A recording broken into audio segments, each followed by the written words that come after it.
Welcome to another episode of DD on the Spot. As always, I'm your host, Ryan Johnson. And before I get to our guests here today, I'd like to remind everyone that if you enjoy this content, to please give a like and subscribe down below. I'd greatly appreciate it. We have Kristyn Lia on the podcast. She's a women's physique division amateur coming to us all the way from Australia. Another guest from the land down under. I believe it's our fifth guest. But most importantly, she's our current guest. Kristyn, thank you so much for coming on the podcast. That's right. Thank you very much for having me. Absolutely. So first of all, I got to ask, because we're getting in the very crappy weather up here in Minnesota and the States here. It's very cold and we got snow on the ground. What's the weather like in Australia right now? The weather in Australia is also very crappy. So we're coming into summer, but it's about 17 degrees Celsius. So very cold, windy, hay fever's horrific. Oof. Now, I'll have to do the conversion. I'll have it down below for Fahrenheit because I have no idea what 17 degrees Celsius means. But yeah, I mean, we are entering, a rough patch, it seems like, for both of us. But before we depress the audience with our winter woes, or our cold woes, I should say, why don't you give us a little bit of a backstory on what inspired and what motivated you to get in shape and adapt this lifestyle? I've come from a really active background. So I used to do a lot of sports, a lot of sort of more aggressive sports like soccer, because I always was into more contact.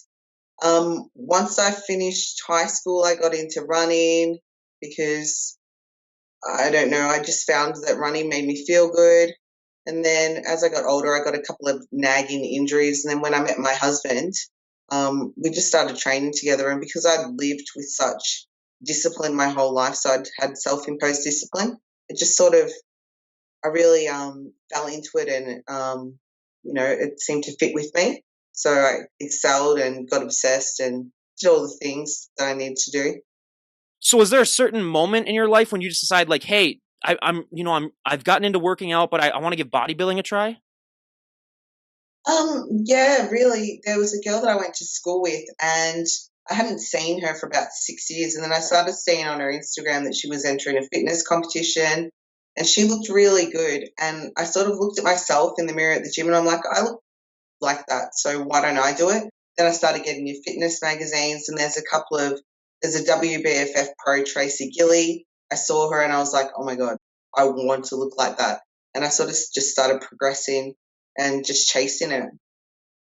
So when you were getting started in the gym, I mean, I always love to ask all the bodybuilders and health and fitness guests that I have on. I mean, if you were to walk into a gym with 100 people, there's 100 different ways as to how those people got into shape, whether it comes down to, I mean, their diet, their nutrition, how many reps they do, what exercises they do.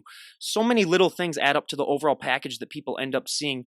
Was that a struggle for you, sort of figuring out what worked best for your body? Because I always say, if you were to walk up to someone and say, would you train for this body part? It looks amazing.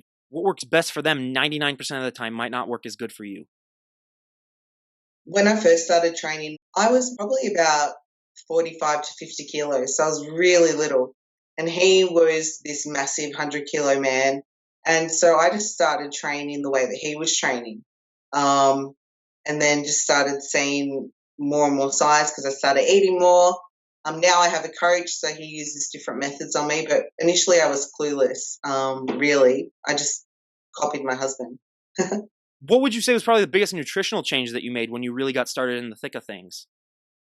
I started eating a lot of carbs. So prior to that, I was more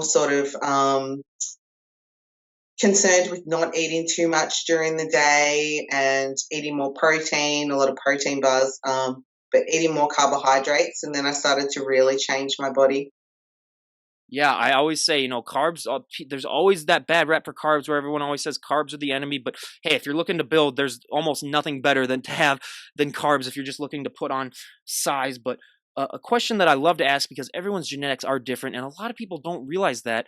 But with genetic wise, I mean, everyone always has that one body part when they get started in the gym that really, really takes off. And then everyone always has that one body part that just lags behind it. They have to train into oblivion to get it to catch up. I mean, I'll give you mine first. I mean, my back, just because I had jobs all throughout college of lifting and loading, working in warehouses. I mean, you either got a really nice back or you quit. Those are basically the two options that were presented to you. But I'm also 6'3". So, I mean, my lower body is just absolutely shot where, I mean, I have to train it into overdrive to get it to look like any semblance like I've ever lifted legs a day in my life. I mean, I still have my friends at the gym that say, hey, Ryan, you plan on working legs anytime this year? And then it's like, dude, you saw me train legs yesterday, basically. So, I mean, those are mine. But what were those body parts for you when you were getting started? So when I got started, my shoulders and my back really blow up. My legs were really strong, but they took years and years to start developing, and then they sort of took over. So now it's the opposite. I'm trying constantly to bring my upper body up to match my legs. So it's sort of swapped, and I'm not really sure why, but I mean, I always say too, calves are my number one pet peeve just because that's the one body part that is the most genetic body part on the planet. I mean, you're either born with them or born without them. I mean, I always said I could inject pure muscle into my calves and they wouldn't grow. I mean, it's just absolutely ridiculous. But yeah, and I mean, that also leads me perfectly into a myth and stereotype that I love to bust on this podcast because I always say, I mean, it's gotten better the last 5 years due to Instagram, but there's just still a significant amount of women that have that fear that if they walk into the gym and they pick up one dumbbell, they do any exercise at all that involves weights, they're just going to put on 50 pounds of muscle overnight and just turn into basically the Incredible Hulk. And, I always say to that, if that ever happens to you, sign me up. I mean, you would become probably like the first ever trillionaire. But did you have that fear when you were getting started? And even if you didn't, I mean, I bet you still hear that all the time. How do you like to respond to that?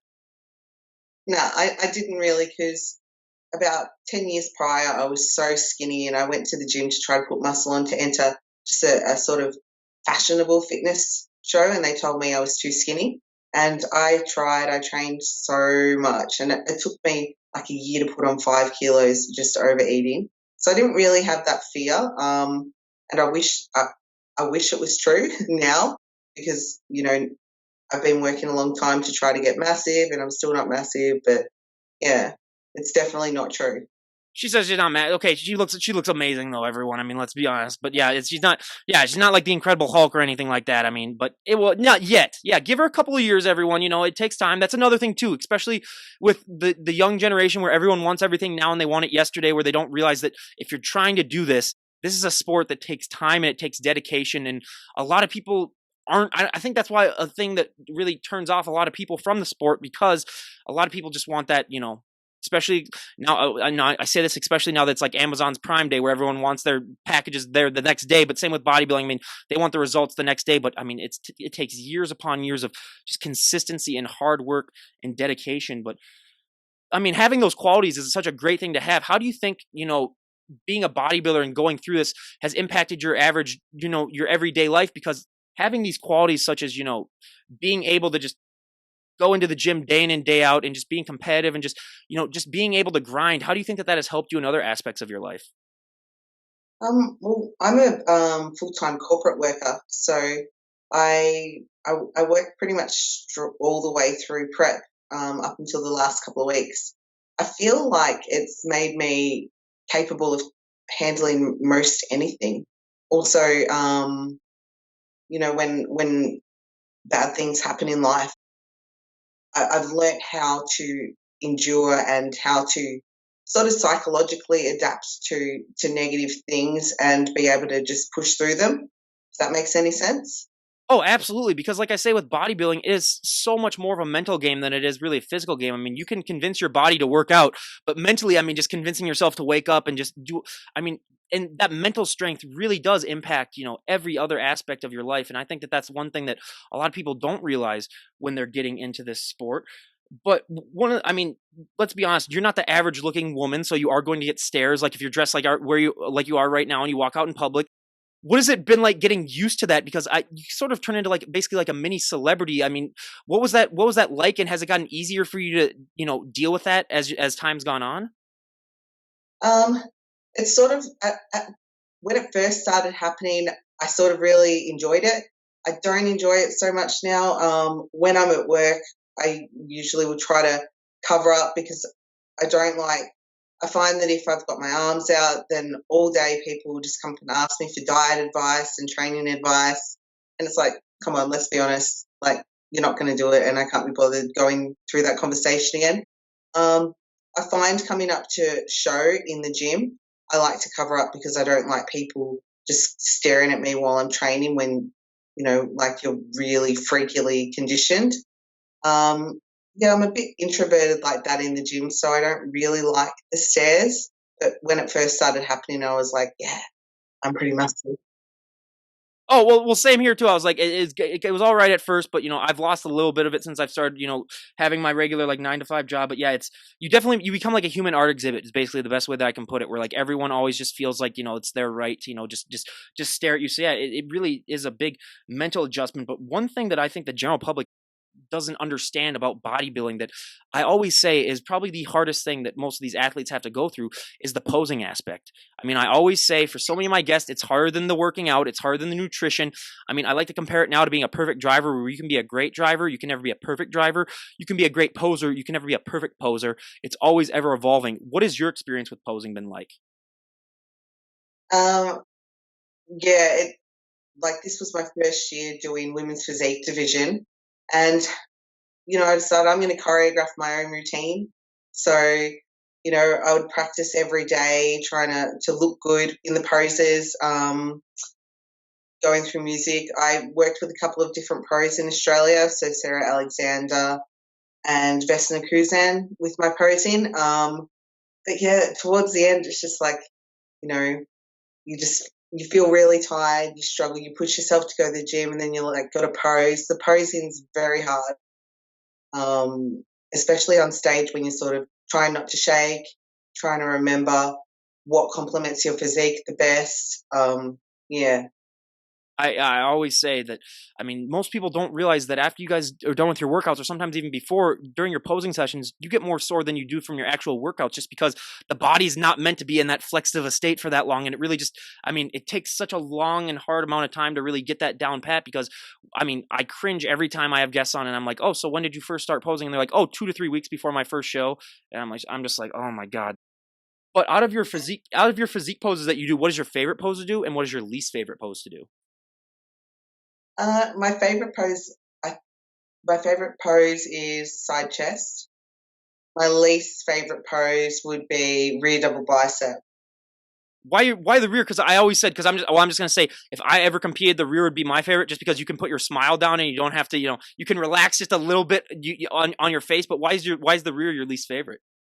Because I feel like I've got big glutes and they're always really striated, and I feel like my biceps look small in comparison, so I don't feel very as symmetrical in that pose, if that makes sense.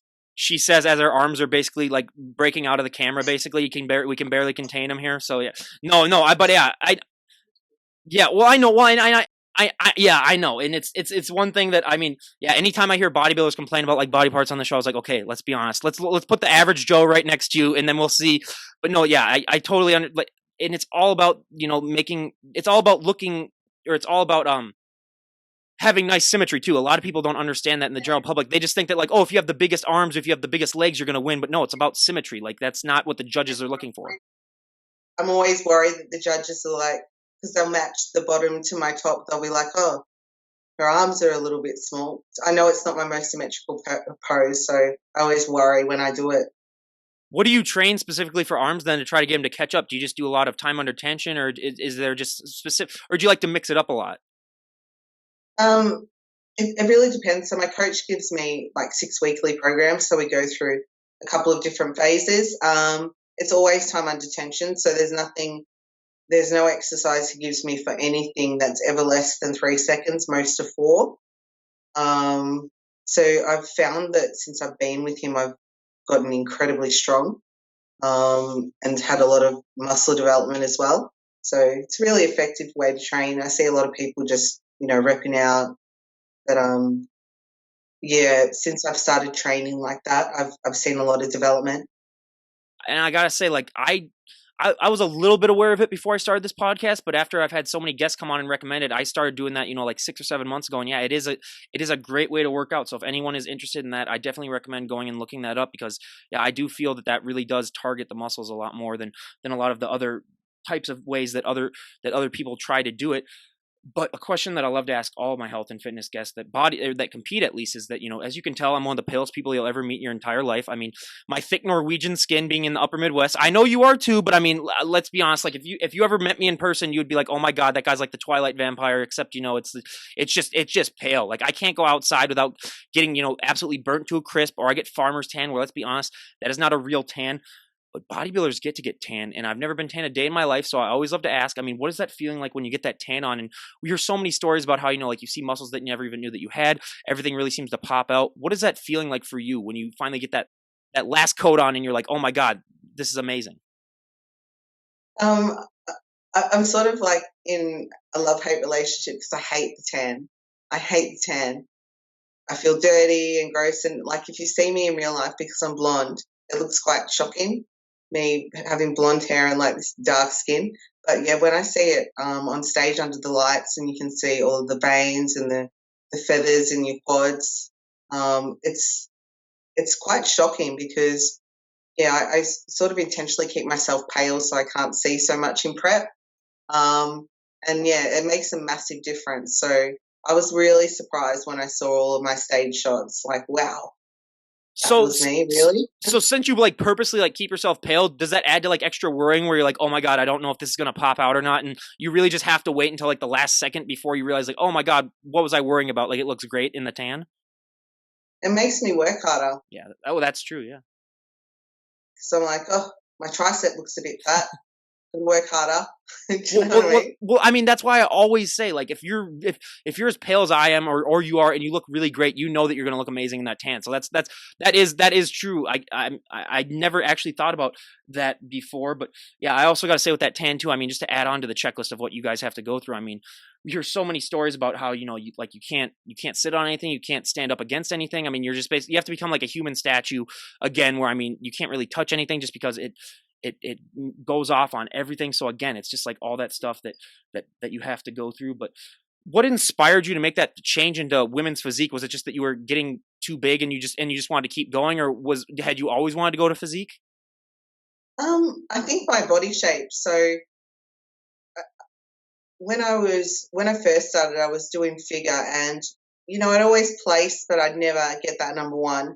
And I kept getting feedback I'm too blocky in the waist. I'd be better off moving into physique. I had a bit too much thickness throughout my back, and then my legs were just my shape genetically was more sort of like Darnell Bailey's rather than like that tiny, teeny tiny waist that they're looking for in figure. So I don't think I was advised that I could do well in figure, but I'd never go pro. So I made the choice to just become epic, I suppose. Oh no, and I mean, yeah, physique is yeah, it's I mean, it's a totally different new set of posing. It's a totally new different thing for everything. How did you mix up your training after you made that change from figure to physique, or were you kind of like going, or were you kind of, I'm not going to say like sabotaging, but like were you not going as hard in the gym because you were afraid that you would get too big for figure, and then you were finally able to then train to your full potential when you were in physique? I think that when I decided to move to physique, I'd already got too big for figure a little bit in some places, not everywhere. So I was sort of in between. I didn't really change the way that I was training. I was just always progressing, and I didn't want to stop and regress. Um, so yeah, physique was something I always wanted to do, but I didn't think I'd ever get the size for. So I was pretty much like, yep, I'm doing physique. So Was the transition from the posing easy for to go from figure to physique? some of the posing was easier because I'd done a couple of competitions with the INBA when I was younger, and their figure athletes do all the flexing, so I'd had exposure to doing that. But yeah, I started practicing with posing coaches. I think about 7 months before my show, like, and then I practiced my posing pretty much every day. Like I'd say every time I was in the gym, and then set up a posing mirror at home. So It's a never ending struggle when it comes to posing, just getting it down pat. But a question that I ask, all my bodybuilders is, what is that feeling like when you get to walk up on stage and show off all of that hard work that you've worked, not even months upon months, but years upon years on, and that you're finally able to unveil it? it was the last show I did. It was incredible. Like I enjoyed every second of it. And then doing your routine and displaying what you want to display. I did quite a feminine routine. Yeah, it was just incredible. I can't even describe it. Like it's yeah, it's definitely worth every single second of the past 10 years. So Well, and I always say too, just find that which brings you that much joy in your life. And I mean, it's no question, and just stick with it. But when you're on stage, does time really seem to fly by, or does time seem to slow down, or is it somewhat of a mixture of both?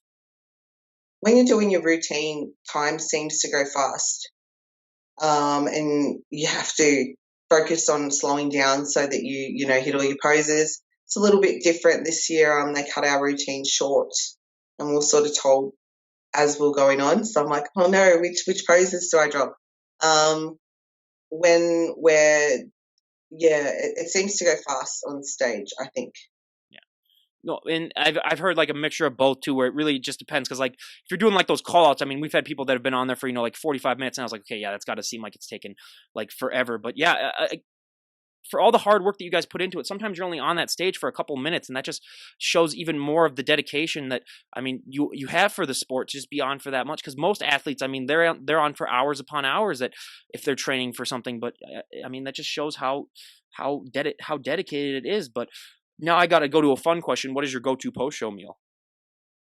Uh, so uh, usually we do buffet. So normally I go buffet because it's just got everything. This year we did steak and then went and got ice cream. So I'm a massive fan of ice cream. Like if I get cheap meals, it's ice cream on cereal.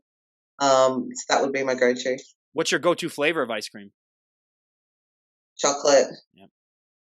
We have a place. I don't know if it's in Australia, but it's called Cold Stone, and I put gummy bears in my chocolate ice cream. It's oh my god, it's so good. But yeah, I mean, yeah, you're talking about ice cream now. Well, you're talking about ice cream now. You got me drooling for the rest of the podcast now, so I just can't. Now I want to go and have some now. That's why I hate asking that question, because every time, and no matter what the answer is, but I always said I would just rent out a burger joint if I ever competed and just walk in there with like $1,000 and say, "Hey, I'm buying you out for the night. You're gonna feed me until I either pass out, throw up, or whatever." But I'm getting my money's worth. But another thing that so many people don't realize about the sport of bodybuilding is that look that you guys present on stage is not a sustainable look. You're not going to be able to look like that 24/7. And I think so many people confuse it with maybe shows like Biggest Loser or weight loss shows where people go on and they lose a significant amount of weight and a lot of them are able to keep the weight off. They just assume like that is the same for bodybuilders, where if you go and compete for a show, that look that you present, you're able to keep that because you've worked so hard on it. But just through all the manipulation and all the dieting that you've done, I mean, it's not sustainable. What was that like for you when you first found out that, hey, I'm not going to be able to maintain this look? And has that gotten easier for you to accept as your career has gone on? Definitely. So I didn't get sort of as lean anyway when I was doing figure. I got as lean in the upper body, but not lower body. No, you sort of, when you get that lean, I feel there's a line you cross and you start looking creepy. So it looks good, it looks sensational, but you feel like the last couple of weeks of prep, I was like, I do not like you feel like crap. I dieted for a week after show because I had a photo shoot coming on. And day two into it again, I was like, I'm so over this. I'm so over dieting. Like it's not even worth it to try to sustain it for no, just for aesthetics in normal day life, because it just, you don't feel, you're not a person. You don't feel good. So yeah, it's a lot easier for me to accept. I had my first couple of shows bad rebounds because I wasn't prepared. I didn't know that there was going to be a rebound. Um, I don't put on weight very quickly, so I never got fat. But mentally, I wasn't. I was doing all the wrong things, like binging, and then because I'm so critical of myself, I would hold on to that for a few days, and then I had this negative view of myself. So I think that was like back in 2013. So every year I've sort of gotten into a reverse. I always find a point in my prep where I'm like, wow, I look amazing. And I like capture that photo and I have it as my go-to photo. And it might be like 8 weeks out and I might be 5 kilos heavier. And then like if I'm feeling like, oh, I'm looking blah, blah, blah, I'm not lean, then I go, hang on, but you're still 3 kilos lighter than your go-to, which you thought was amazing. So just, I've got a lot of tricks to sort of, because I feel like a lot of the stuff your head tells you, when it's stressed isn't true. So I've learnt how to deal with it very well, and I actually really enjoy off season now and looking fuller and stronger. Yeah, I always call it the skeleton look when you really dieted down because you kind of look like a little bit like a skeleton. But I remember there was a guy at my gym that was competing too, and I went to it was his last day before I went for the show, and I went to give him a hug, and it's like, yeah, it's like hugging a skeleton where you're just like, oh my god, dude, it's like you feel like half a person, but yeah, it's just it's freaky. But I mean, yeah, like you said, it looks amazing, but yeah, just the toll that it takes, and I mean, so many people. I feel when they first get started, they try so long to hold on to that look, and that can end up hurting you in the long run because it's not healthy. And so that's why I love to ask that question on here. And I always say compare it to like starting a business too, where you got to spend money to make money. You got to put on weight if you want to put on muscle. I mean, those two just go absolutely hand in hand. Yeah. But And I sort of think like, if I'm going to hold on to this and not put on weight, then I guarantee you the person who's going to win my next show is out there building mass, you know? So off season's the same as on season. If you want to win, you've got to, you've got to build as well as diet, or you just look the same and get the same feedback. absolutely, I mean, everyone's always in a work in progress. I mean, no matter like even the person that wins the Olympia, they're still going to want to get bigger and stronger for the next round because they know that everyone else is going to try to as well. But one thing that I found fascinating about especially bodybuilding is that it's a sport where with the technology these days with Instagram and all those other apps that you can use to view your competitors, does that bother you at all? That I mean, or do you ever get anxious knowing that like you can look and see what your competition is going to look like based on like their photos? And I mean, I kind of feel like maybe it might have been better to bodybuild like maybe like 30 years ago when there wasn't that technology where literally when you showed up you're just like, oh, this is what everyone's looking like. Because I feel like so many people, like if they see someone look really great on their Instagram, they might be like, oh my god, I really got to put this into gear. And then but then they might not realize that person might have like edited a photo or something like it. It just feels like it adds even more to the mental strain on competing. Kind of, but I don't really like. I've got a big presence. Like I post a lot on Instagram, but I don't really go on people's pages that much. And I'm sort of like, if I see someone that's looking good, then I use it to sort of drive me, to do better. I don't find that it makes me feel negative about myself because I think that I look pretty good anyway when I'm prepping. So it might help me to push that extra 5%. But I can see, and I've seen it even myself, people who thinking that I'm competing against them in figure because I didn't announce that I was doing physique. I could see that it affected them, and then when they found out I was doing physique, they were okay. I was gonna say you could have caused like a 5 pound increase in muscle for like all the women doing it then just by taking one, and they're like, oh, we got to catch up to her, yeah. So no, and that's such a great attitude to have because I've asked that question about 2 dozen times, and every time the vast majority has been, like, yeah, it is a struggle, but yeah, you just got to focus on yourself too because I mean, you're your own biggest motivator, and I mean, let's be honest, people are limited to how much muscle they can gain too. So it's like just work your hardest and try to gain as much as you can. And some people might be bigger than you, and some people might be smaller than you, but that's just how it goes. So two of the questions that I love to ask all the health and fitness guests that I have on. For the first one, I mean, there were so many positive things that happened to me when I started working out and getting bigger and stronger. But the one negative thing is you're going to get asked to move everyone's furniture. You're going to get asked to open a lot of pickle jars or bottled water or anything that's sealed on tight. You're the go-to person for that. I mean, I'm still at home with my parents for the next couple of months before I move out, and every time they come home with groceries, I basically have to lift the car into the driveway and carry it in. Have you found that to be a similar experience where, I mean, I know that you have a boyfriend and he's really big as well, but still, like in your average day, maybe like at work, do you find that you're still asked to do a lot of favors when it comes to, strength related stuff?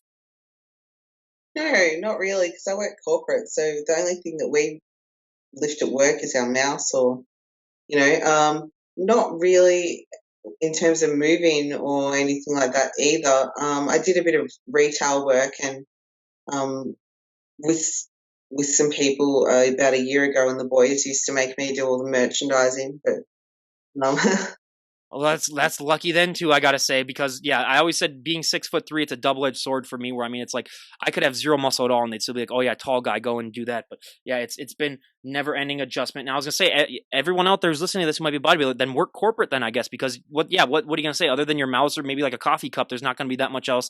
So yeah, and well, and this that actually goes in perfectly to my next question because I always say, fit guys have their own problems when it comes to clothing options for the way that they look. But for women, it's times 10 where, I mean, I always say if you have big, broad shoulders, dresses aren't your best friend. Jeans are another thing that we hear all the time, where if you have a big lower body and a small waist, jeans are not made for that. And you work in a corporate office. So what are some ways that you have found that you're able to, have a wardrobe that you can wear? Because let's be honest, there's not a lot of companies that make a lot of clothes for fit women.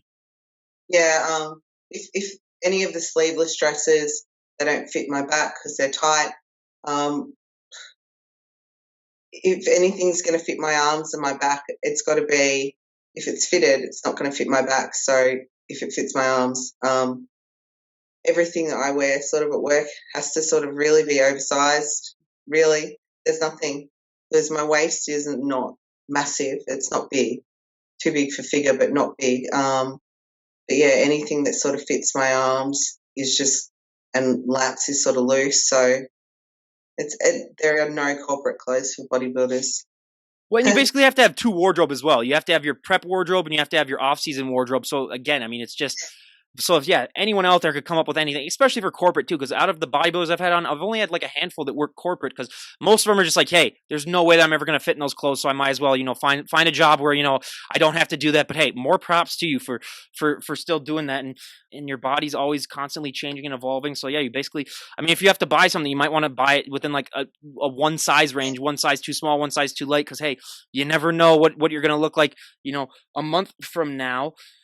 But if you could change anything about the sport of bodybuilding, if someone were to walk up to you and say, hey, you can change one thing and everyone would go along with it, what would be one thing that you'd like to see changed about the sport? Oh, that's a tough question. That's a really tough question. Really tough question. We got her finally, everyone. We got her. If I could change one thing about the sport, well, I can give you mine if you still need to think. Yeah, go. Okay. So one thing, the answer that we get all the time, and I agree with it, is that like I said, the podcast that I just did a couple days ago, the lady was talking about how she did, I think it was like 4 shows in 8 weeks, and I always say if you do shows in back-to-back weeks, the judging is going to be, it's never the same. I mean, one week they might want you a little bit more of a leaner look. The next week they might want you a little bit more of a fuller look. And I always say to the contestants, like, good luck making that change over the week. So just finding a baseline that the judges can agree on of what they want to see, because I think for every contest, the judges are going to want maybe a slightly different look. So it's hard for these competitors to figure out, what the judges want, where as someone might be like the most conditioned person on there, but maybe they're not looking for someone who's the most conditioned. It's hard to gauge. Yeah, I think that clearer judging guidelines would be good. Like, we've got the guidelines on the website, but I think that they should do it, sit there and do something, because I do see that what they look for year to year, like the people that are winning, they all look very different. Even I noticed that, the winners from each state, for figure in Arnold's this year, they all had such a different look. So it'd be nice to sort of have a clear guideline and consistency in terms of that. What was your answer going to be? Have you thought of one? I was going to say give more time to the bodybuilders and physique competitors on stage, and maybe less time for the bikini competitors. We hear that a lot too, and I totally agree with that. And what in Australia? So how long do they tell you guys to be on stage? Well, we've got our minute routine, and it was cut down to 40 seconds this year. We go on once, so we don't, we go on and we do our flexing, but that takes about 2 minutes, and then we go on and they cut down our routines. But, the bikini competitors who enter novice, first timers, open, all 3 times they do their little walk. So I feel like, we've worked hard. We've paid our money. It would be nice to sort of have, just as a sort of respect and recognition sort of thing, have that looked at, and us be given our time for that too. That would be something I'd change. Absolutely. And I practice my routine every day. Yeah, The well, like, no, I agree with you 100%. I'm just going to make a statement right here that I've never made on the podcast, but let's be honest. When you're talking about working hard, figure it's a lot more work than being a bikini girl. I'll just say that in a minute. You don't have to agree with me, but that's my opinion. It is so much more hard work, and yet you guys should be getting the most amount of time because the dedication that you guys put into that look. I mean, just to be a female, it's so much easier to have that bikini look than it is to have that physique look. So it takes so much more. I mean, just the dedication, especially with the nutrition and everything. I mean, you can just do a lot of cardio and be a bikini girl and just be really, really lean. But you really have to hit the weights hard and really have to, give do me my everything minute, right? perfectly. Feathers in my quads. Give me my minute. And surely the judges want to see that too, because that's more impressive, I feel. Well, yeah, it's called bodybuilding. It should be about making your body. It's not, it's not about like body shape or body slimming. Basically, is what bikini is, in my opinion. Yeah. So, yeah, I totally understand that. Now, I do think that they should have more time on the stage as well. But if we were to talk to you a year from today, where would you like to be at in your bodybuilding? Where would you like to just be at in your overall life? What are some goals that you would like to have achieved if we were to talk to you a year from today? So I'd like to continue to develop more sort of 3D in my upper body. So shoulders and lats. I'm going to be competing next October. So I've decided to have a long off season so that I can get the development that I need so I feel confident walking out. I feel like if I took a shorter off season, then in my head I'd be like, oh no, you've still got smaller upper body, blah blah blah. Yeah, I'd like to have a couple more comps under my belt. Ultimately, I'd like to win my pro card, as everyone would, but I wouldn't. I'd like to get that next year, but there's a lot of amazing athletes as well, so I'm sure everyone's got the same thing. But yeah, that's where I would like to be. Yeah, and we wish you nothing but the best of luck in that. And I mean, I love to ask this too because a lot of people just taking that first step into the gym is the hardest thing for them when it comes to changing their lives and adapting this lifestyle. And I mean, I always say it is so hard to not get a workout in once you take that first step into the gym. What advice do you like to try to give people who might come up to you, like you say you get still all the time, who might be like, oh my god, you look amazing, I want to get in better shape? What's the best piece of advice that you like to give people just to get started? I suppose to find something that they enjoy. If you don't like lifting weights, you're not gonna do it by yourself. If you can't afford a trainer, you won't. Some people need trainers to get them to go to the gym, but if you need a trainer to get you to go to the gym, is lifting weights really your thing? If you need a trainer to show you because you enjoy the gym, but if you need them to get you there, maybe you should be finding something else that you like, whether it be like riding a bike or, do you know what I mean? Like, I feel like if you enjoy it and view it as, oh, I'm going to feel really good after this rather than, oh my God, I've got to go to the gym, then you're going to maintain it. Oh, absolutely. You have to find out what works best. I mean, I have friends that love yoga, they praise it, and then I have other friends that just love lifting weights. I mean, I personally ride a bike, and that's my cardio that I do, and then it's all about finding what works best for you because let's be honest, not everyone is going to love, just sitting there lifting weights or just sitting there doing aerobics or just sitting there doing cardio. I mean, it's different things really are attracted to different people. So yeah, it's all about that trial and error that I love to talk about because I like to sort of compare it to like being a mad scientist where you're just basically concocting your own potion to figure out what works best for you, and it takes a lot of trial and error, and it's a part of the process. But is there anyone that you'd like to give a shout out to before we wrap things up? My coach, Chris Thomas, Alpha EOS, he's been amazing as a coach, and I've progressed so much with him. Yeah, that's pretty much it. Like I've got a million people that I could shout out to, but just Chris Thomas is the best coach. I couldn't recommend him higher if you're in Australia. Well, and I was going to say, yeah, for a lot of these guests that I have on, if they show it to everyone, this podcast is going to be 10 and a half hours long. So, to save everyone's sanity of just listening to people naming off names, yeah, I appreciate that. So, and a final question that I love to ask, what would you say is the general public's biggest misconception that they have about female bodybuilding? Biggest misconception, I suppose, like, yeah, that if you're a female bodybuilder, you're just going to be like this massive manly Hulk. When I tell people at work and I'm like in my suit, I'm like, oh yeah, I compete in, I do, female bodybuilding. They're like, really? Like they're shocked, but you don't look like you do. Like they assume that just because you look huge on stage, that in real life you're just going to be like this big like Amazon. But when you've got like low body fat, it's really an illusion. Like you said, walking skeletons. So That's when you just flex and rip your jacket off, though. yeah, they just assume that you're going to be like this big masculine Hulk. Yep.